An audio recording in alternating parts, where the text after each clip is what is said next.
Ассаламу алейкум достор, бүгін мына ушундай кызылча кошулган салат жасайбыз. Ал үчүн бизге картошка, сабиз, кызылча керек болот.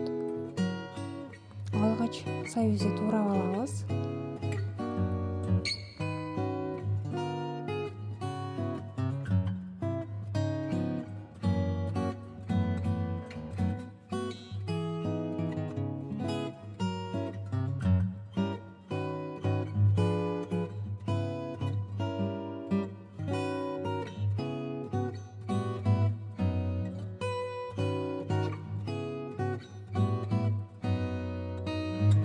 Андан соң картошканы дагы туурап алабыз.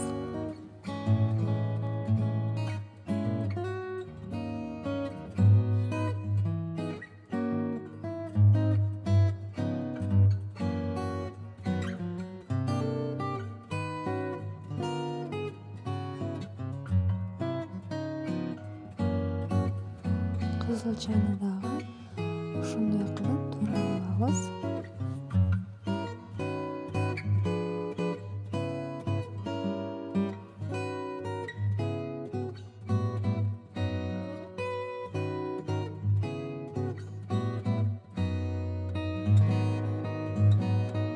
Туурап болгондон кийин жакшылап идишке салып туруп аралаштырып алабыз.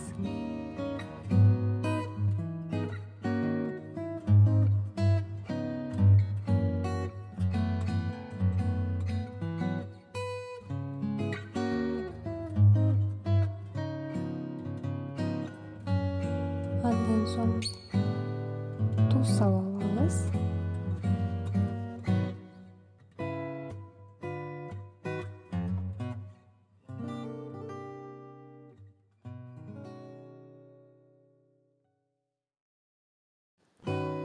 Андан соң майонез кошуп алабыз. Сиздерге жаккан болсо лайк басып кетиңиздер.